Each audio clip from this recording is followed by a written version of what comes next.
এইটো আমাৰ দুৰ্ভাগ্যৰ বিষয়, আমাৰ জিলাখনৰ বাবে দুৰ্ভাগ্যৰ বিষয়।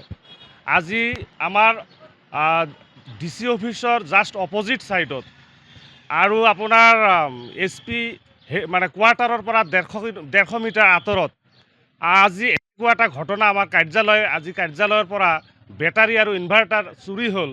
এইটো আমি দুৰ্ভাগ্যজনক বুলি আমি ভাবিছোঁ। আৰু আপোনালোকৰ মিডিয়াৰ যোগেদি আমি ক'ব বিচাৰিছোঁ যে অতি শীঘ্ৰে এয়া ৰাজনৈতিক ষড়যন্ত্ৰ নে চুৰ, এই ৰহস্য আমাৰ প্ৰশাসনে ফাদিল কৰিব লাগে। আমি ইতিমধ্যে কেছ এটা ৰুজু কৰি আমি ইতিমধ্যে এজাহাৰ দিছোঁ। গতিকে আমি দাবী জনাইছোঁ অতি শীঘ্ৰে ইয়াৰ ৰহস্য ওলাব লাগে। হয়, তেখেতসকলে ইতিমধ্যে আহিছে, আহি তদন্ত কৰিল আৰু তেখেতসকলে আশ্বাস দিছে অতি শীঘ্ৰে চুৰৰ মানে উদ্ঘাটন কৰিব। আজি চাওক, এইটো ৰহস্যৰ আঁৰত ক'ব বিচাৰিছোঁ যে এয়া ৰাজনৈতিক ষড়যন্ত্ৰই নে এইটো চুৰৰ কাণ্ড, এইটো এটা ষড়যন্ত্ৰৰ কথাও আমি